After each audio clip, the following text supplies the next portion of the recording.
welcome back to Dad of Going On with the Plot. So, finished the most of what we can do in this area. I don't do every side quest, but I do most of the big ones, so. Ah.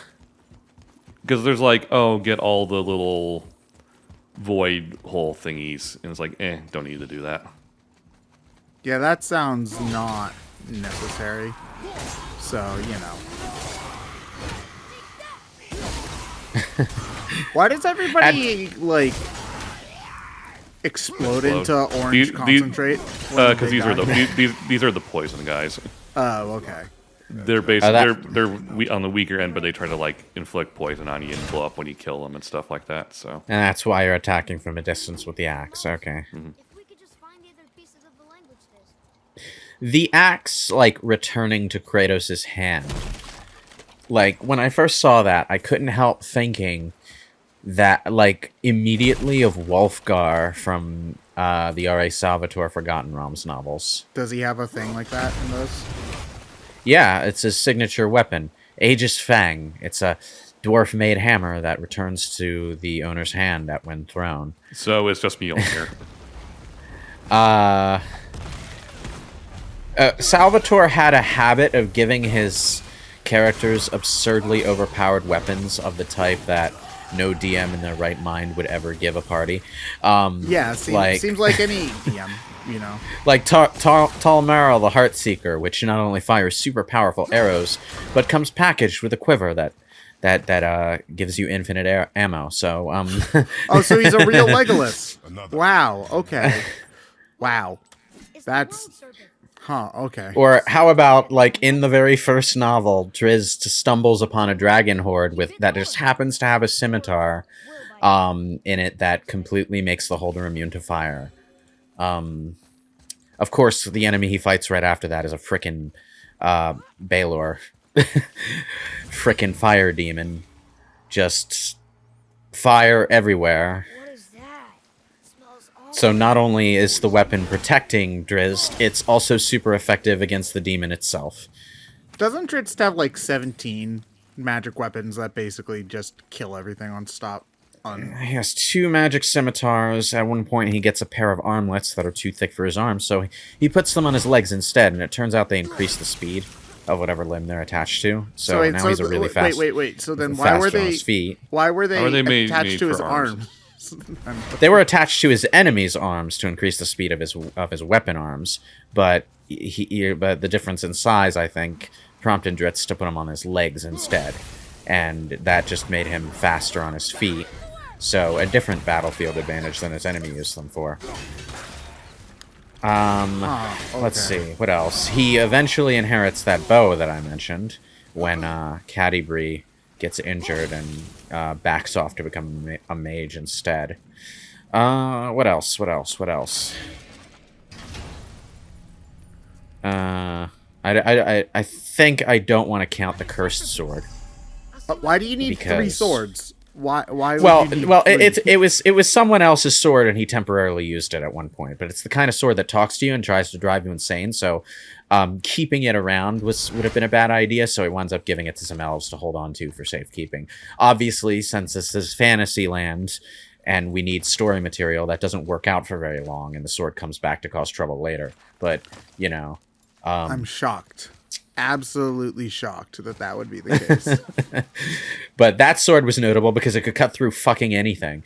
So, apart from the fact that it was cursed and tried to drive the wielder insane, it's a really good weapon. Well, if it can cut through anything, does it ever get into the whole spear that can pierce anything versus the shield that can block anything debacle? Not as far as I read, no. Which there is an answer to that, by the way. Whoa, they just both break? No, the answer is whichever one was made more recently would win. Why? Oh.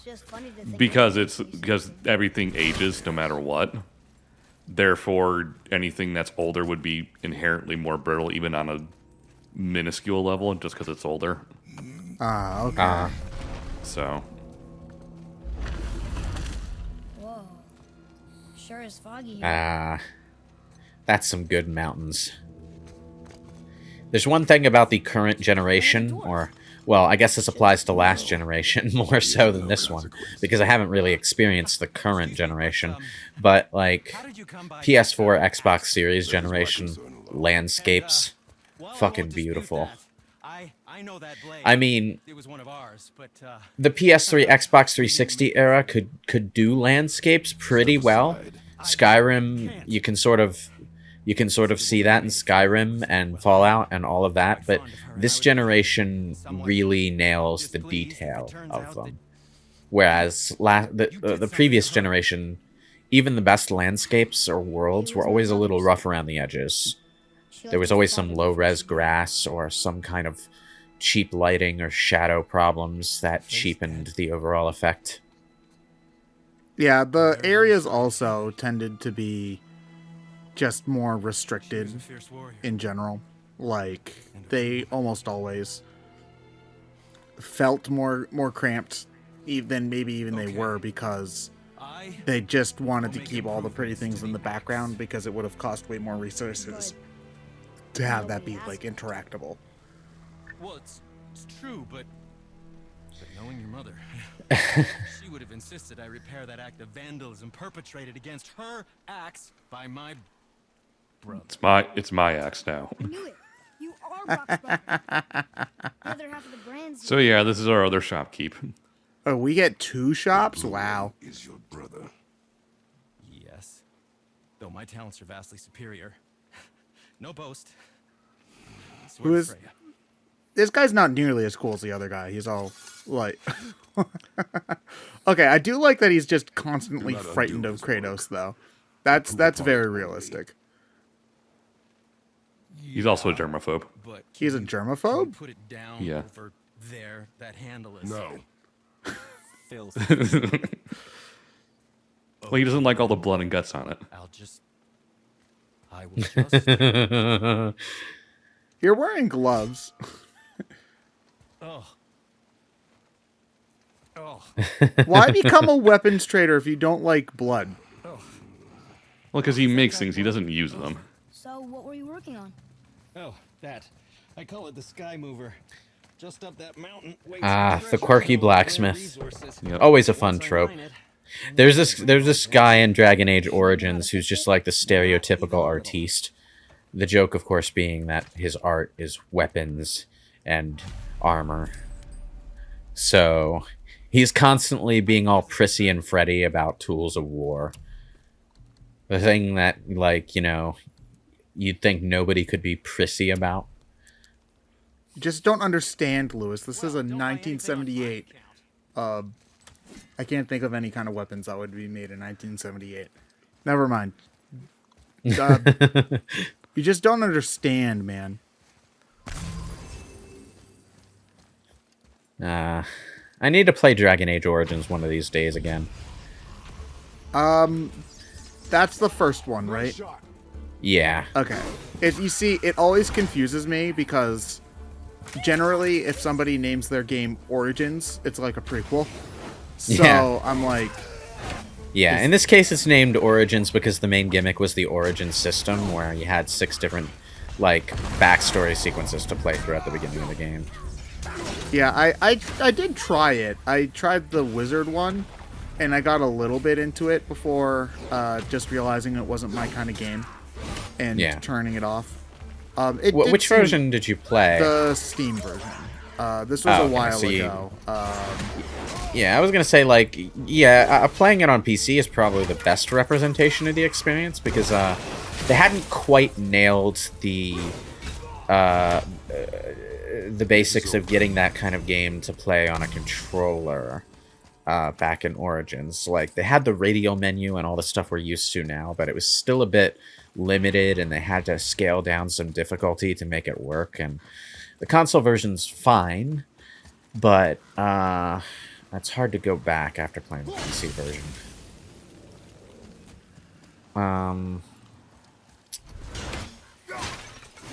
But what really makes it hard to go back to Origins in specific is how dated the graphics are, even by Xbox 360 standards. That part usually doesn't bother me too bad. Like, I can go back to most games without the graphics usually bothering me too much. Like, I'm trying to think, what was the last kind of like retro-y styled game that I've gone back to play recently? It's probably the SMT Nocturne remake over the summer. And the graphics for that didn't really bother me. The fact that they didn't uncompress the music did, but you know. When it comes to Dragon Age Origins graphics specifically, it's more that the early graphics engine that BioWare was using at the time had a tendency to make the people look really stiff and unpleasant. And, you know, at the time, that wasn't too much of an issue, but other games in the same generation, including its own sequel, outstripped it very, very visibly, very quickly. So it has that weird in-betweener look that I would associate with, like, some of the early Dreamcast games. Oh, I know what you're talking about, where it doesn't quite look like a 360 game. It looks like somewhere in between Xbox One. Not, oh, God. Xbox original game and an Xbox 360 game. Damn it, Microsoft. It's been... God, the Xbox One came out, like, what, 2014? It's been and 7 years of this, and I'm still getting mixed up on it. We thought going from Windows 8 to Windows 10 didn't make any sense, but then they had to one-up themselves with the Xbox naming scheme. At the very least, having it just be Xbox Series is more concise, you know? Like, they can put whatever stupid name they want after that, and at least, you know, I'm not gonna sound like a complete dumbass. I just have to remember which one's which is also a problem, but we'll get there when we get there.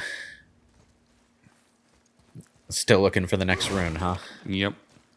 Well, I found 2 of them pretty easy. It's usually the last. It's like they'll usually make one really easy, one a little annoying to get to, and then the last one kind of hard to find. Yeah. Do you have to find all 3? Yeah, if you want to open the chest, yeah. Oh, okay. To be honest, I have a feeling that when I get around to playing this game, the rune hunting for treasure chests is going to get pretty monotonous pretty quickly. Yeah, it's not like they're everywhere. I'm not a huge fan of objectives that require you to find little objects in the environment. Like, Tomb Raider seriously pissed me off with its stupid target hunts. Oh, did you have to, like, find little targets in the background and stuff like that?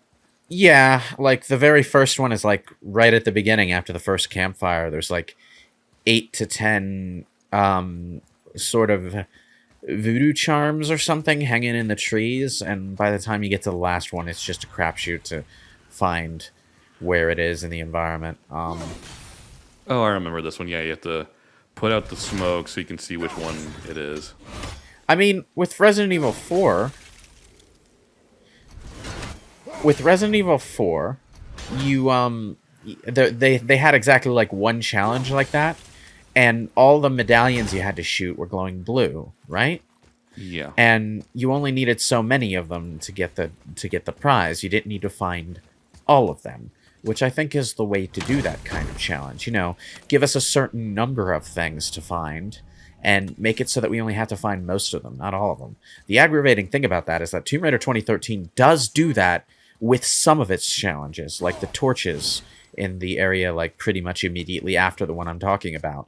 You have to light so many torches, and there's an excess of torches in the area to light.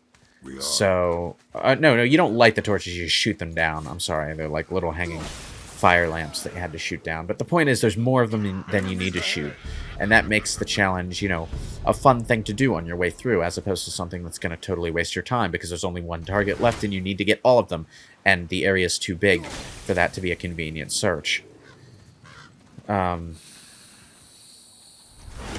This poison gas looks really annoying. It is. Thankfully, okay. I thought you were talking about the ones from the enemies. It does seem like, most of the time, it's only around for a second or two, so it's not that bad. Well, it hovers until he throws his axe at the thing that's generating it. But the axe needs to be embedded in the thing, freezing it shut, so that the gas will stay gone. you know? Honestly, I think that's kind of clever in that in order to get by, you lose access to one of your weapons. Do they do stuff with that with combat sections later on? Slightly. Slightly, okay. I mean, they've been doing it slightly already, so. Okay, but oh yeah, right right here. there. Like now you have to use your other weapon. Like that's cool. Like that's a neat challenge. I mean, when there's only one enemy, I guess it. Jesus Christ, Kratos, chill. He's literally already dead.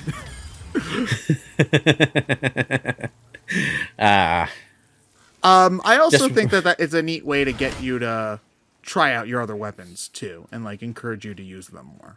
Well, at this point in the game, all you have is the axe and the fist. So yeah, so like this is a good way for the game to get you accustomed to using your barehanded attacks, because up to this point you may have always pulled back your axe whenever you threw it. well, it's just better than your fist, except for the one type of enemy who are immune to the frost stuff. Yeah, but as you progress through the game, it might be helpful to get used to the idea that you can throw your axe at one enemy, punch another enemy, and then call the axe back later in the battle when the positioning is, a little better.